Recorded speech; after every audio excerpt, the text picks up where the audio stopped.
그럼 저자님, 요즘 그 메가 트렌드 같아요. 여행하시는 거가 대부분의 사람들이 여행을 떠나기 위해서 각각의 요소들이나 아니면 맛집이나 이런 거 막 검색해서 이제 놀러 다닌다. 아까 그런 표현을 했는데요. 2015년도 여행 트렌드에 대해서 좀 설명을 좀 해주시기 바랍니다. 네. 제가 생각하는 여행 트렌드는 예전에는 어떤 곳에 가서 다른 사람들이 했던 여행, 내가 그대로 경험하고자 하는 것을, 그대로 남들이 하는 것을 하고자 했다면 아마 다가오는 해에서부터는 본인 스스로가 거기서 가치를 부여하고 만들어 나가는 게 여행 트렌드가 아닌가 싶습니다. 그렇게 생각하는 이유는 예전에는 여행 자체가 그렇게 흔한 일이 아니었죠. 정보 찾는 것도 그렇게 쉽지가 않았었는데 지금은 너무나 쉽게 SNS나 인터넷을 통해서 정보를 찾을 수가 있고 또한 실시간적으로도 바로바로 확인 가능하죠. 다 해외 로밍이 되고 그 자리에서도 즉석에서 번개를 치는 사람도 많습니다. 외국에서 번개 치는 사람도 많습니다. 그렇기 때문에 과거에는 남들이 했던 것을 그대로 답습하는 형태였다면 이제는 내가 스스로 경험을 하고 또 그것을 주변에게 퍼뜨리는 그러한 그런 SNS적인 성향이 여행에도 그대로 녹아 들어가지 않을까 그렇게 생각을 합니다. 아무래도 이제 트렌드가 그 경험적 여행이 많이 붐을 이루는 것 같습니다. 여러분들도 경험을 통해서 여행의 묘미를 좀 느껴보시기 바랍니다. 질문 좀 하시죠. 네. 네. 저는 그 책을 제가 보고 제목이 참 특이하다는 생각을 했어요. 보통 여행하면 버리고 떠나는 걸로 생각될 텐데 저 같은 경우는 버리지 않고 떠나기라는 책을 보면서 조금 의아했고요. 그 이 제목을 이렇게 정한 이유가 있는지 혹시? 사실 제목을 정할 때 출판사랑 같이 의논을 해서 정했었는데 가장 주요한 메시지가 버리지 않고 떠나기. 네. 그것은 정말 저와 출판사 관계자 그 누구도 반대 의견을 내지 않았던 만장일치로 함께 정했던 제목이고요. 또 담당자도 보시고 이거는 바로 버리지 않고 떠나기다라고 말씀을 하셨습니다. 제가 하나 질문을 드릴게요. 저는 뭐 오늘 여행이 처음이라서 며칠 전부터 가방에서 이걸 넣어야 되나 저걸 넣어야 되나 이걸 빼야 되나 저걸 빼야 되나 하면서 오늘도 가방을 싸갖고 오는데 또 몇 가지 빠뜨렸더라고요. 뭐 거의 한 달 넘게 여행을 다니시거나 뭐 오디로 이렇게 다니시는 분들이 있으신데 짐 싸는데 무슨 특별한 노하우가 있으신지 좀 알려주십시오. 사실 그 첫 배낭여행에서는 제가 캐리어를 쓰지 않고 직접 들었었기 때문에 어떻게 하면 최소한의 무게를 유지할 수 있을까가 가장 큰 고민거리였고요. 그래서 그때는 일회용품을 사실 좀 많이 썼어요. 아무래도 쓰고 나서 바로 버릴 수 있는 것들 많이 썼었고 옷을 준비할 때도 구김이 덜 가는 옷 그리고 잘 마르는 것, 뭐 풀맥스 원단이라든지 스포츠 재질 원단으로 된 옷을 많이 사용했었습니다. 그리고 이제 빨래를 해야 될 때도 가루비누 사용해서 사실 옷을 많이 들고 가지는 않고 그날 빨아서 널어놓고 그렇게 사용을 했었고요. 그리고 사실 적게 갖고 가는 것이 가장 좋습니다. 왜냐하면 거기서 사가올 게 많기 때문에. 집단하고 고생이라더니 참 고생이 되는 것 같아요. 예, 저자님께서는 짧은 직장 생활 동안 5대양 늑대를 여행하시면서 가장 뭐 감명 깊었던 거나 에피소드가 있으면 말씀해 주시겠습니까? 네, 저는 브라질이 가장 기억이 남았었는데요. 왜냐하면 시차가 12시간 납니다. 말 그대로 우리나라에서 가장 먼 곳이고 갈 때도 가장 고생을 많이 했었어요. 그래서 제가 이 나이대가 아니면 2번은 못 가겠다. 처음에 두바이에서 상파울로 가서 또 거기에서 이과수 폭포까지 갔었기 때문에 금요일 밤 11시 50분에 비행기를 탔는데 숙소에 들어갔던 게 일요일 새벽 1시였어요. 그러니까 거의 꼬박 이틀하고도 더 이상을 앉아서만 잠을 잤었거든요. 그래서 일단은 몸이 고생스러워서 기억을 했고 이제 말로만 듣던 그 이과수 폭포를 눈앞에서 봤을 때는 정말 감동의 눈물이 나왔습니다. 거기에서 역시 세계 최고의 폭포는 뭔가 다르구나라는 감동을 느꼈었고 사실 그때 제가 준비를 거의 하지 못하고 떠났어요. 비행기 티켓만 사고 떠났었는데 숙소를 예약을 하지 못한 상태에서 제가 무작정 공항에서 인터넷을 사용하시는 분한테 여행을 왔는데 숙소 예약 안 했다 도와달라고 했는데 그분이 또 친절히 검색을 다 하셔서 전화까지 해주셨었거든요. 그래서 흔히 브라질이 위험한 나라라고 많이 알려져 있는데 저는 항상 친절한 사람들을 만나서 도움을 많이 받았었기 때문에 브라질이 많이 기억에 남습니다. 아, 정말 그 많은 곳을 다니시면서 지금 가보신 그 나라 중에서 다시 한번 이곳은 꼭 가고 싶다는 나라가 있으신가요? 네, 제가 다시 가고 싶다고 느끼는 나라는 베트남입니다. 아마 여러분들 국제시장 많이 보셨을 것 같은데 거기에 나오는 주인공이 저희 아버지와 같은 연배고요. 저희 아버지께서도 베트남 월남 참전을 하셨어요. 그리고 저는 거기에 출장을 갔었었고요. 그래서 저는 나중에 제 딸이 좀 더 커서 베트남에 함께 가서 이 나라가 네가 보지는 못했지만 할아버지가 전쟁에 참여하셨던 나라고 또 엄마가 젊었을 때 출장을 다녔던 나라다. 그런 이야기를 해주면서 여행 함께 다니고 싶습니다. 네. 이런 거죠.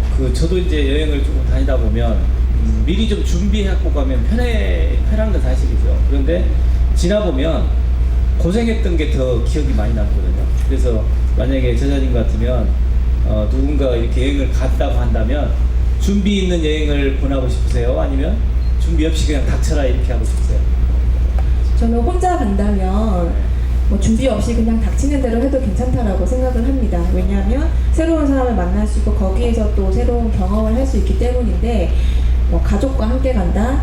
특히 어른들을 모시고 가는 여행이라든지 그럴 경우에는 저는 준비를 하고 가는 것이 좋다고 생각합니다. 왜냐하면 사실 준비하지 않으면 제가 이렇게 해놓고도 좋은 소리를 못 듣고 다 같이 고생하는 경우가 많기 때문에 일행이 있다면 준비를 철저하게 하시고 혼자 갈 수 있는 상황이라면은 무작정 가는 것도 재미있습니다.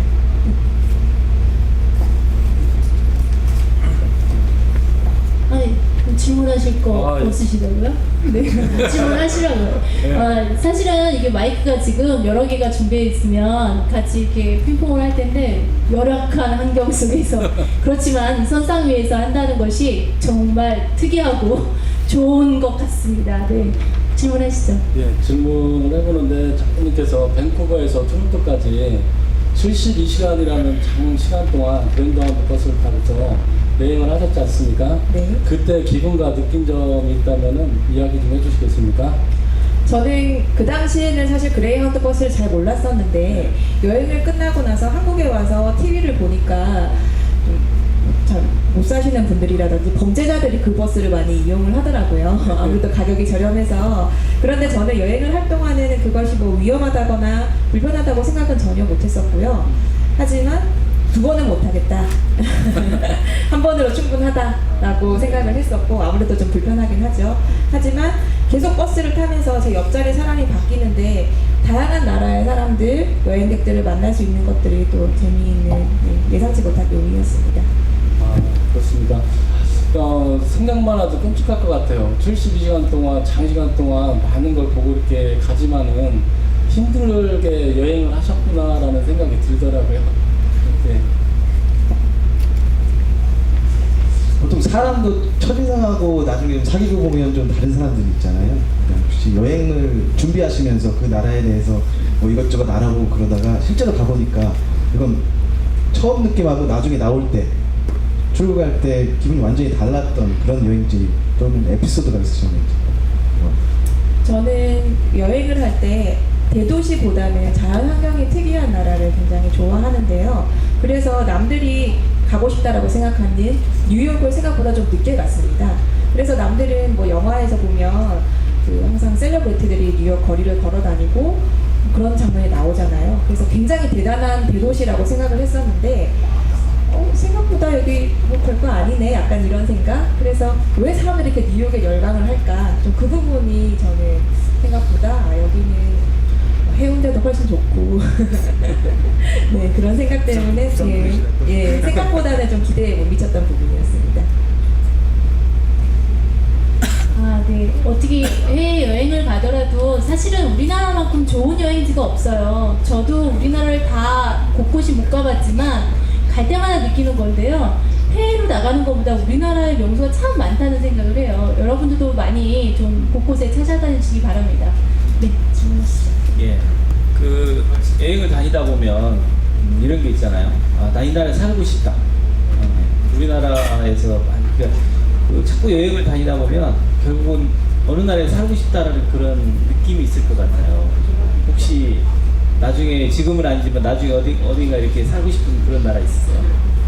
저는 살고 싶은 나라는 그 실리콘밸리라고 하죠. 미국의 캘리포니아 지역인데 거기가 일단 지진이 좀 나긴 합니다만 날씨가 너무 좋고요.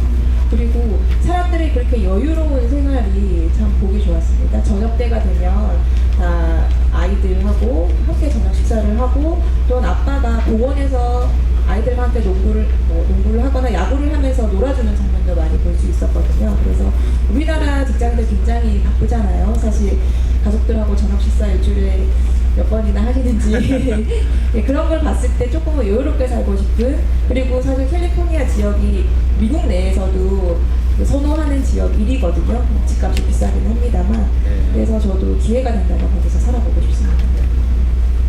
그 하나 더 지금 궁금한 게 있어요. 보통 여행을 저는 어떤 분의 얘기 들으면서 여행은 돌아올 곳이 있어서 아름답다라는 얘기를 제가 들었거든요. 지금 말씀하신 것처럼 제가 들어보는 게 역마살이라고 우리가 많이 하잖아요. 정말 많은 것 같은 느낌이 들어요. 그죠? 그냥 네, 맞습니다. 뭔가에 끌려가는 것처럼 마치 여행이 이렇게 되는 것 같은데요. 지금 뭐 이제 많은 나라를 다니셨는데 제가 이 책을 읽으면서는 이 책의 장점이, 이 책을 읽으면서 고대양들을 다 느낄 수 있겠구나라는 좋은 장점이 있더라고요. 근데 만약에 다른 분 누군가가 똑같이 한번 그 비용이 굉장히 적게 드는 것 같이 얘기 드는데 고생 많이 했을 것 같아요. 그런 고생 똑같이 한번 해보라 그러면 누구 그렇게 권하고 싶은 사람 있으세요? 만약에 제 딸이 네. 커서 그렇게 하겠다라고 하면은 말리고 싶지는 않습니다. 네. 왜냐하면 뭐 다 자녀분들 키워보셔서 아시겠지만 부모가 말린다고 안 하는 거 아니잖아요. 저 역시도 이제 지금 어머니가 계셔서 지금 와 계셔서 말씀을 드립니다만 출장 간다라고 거짓말하고 여행 간 적도 많아서 저는 중간중간에 여건은 검사를 하겠지만요. 하겠다라고 하면 저도 말리지는 않겠습니다.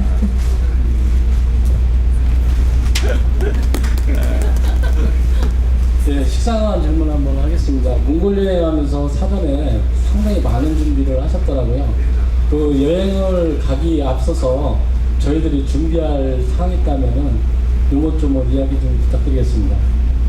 몽골 지역에 국한돼서인가요? 아니면 전반적으로? 전반적으로 이렇게 해주시면 될 것 같습니다. 네.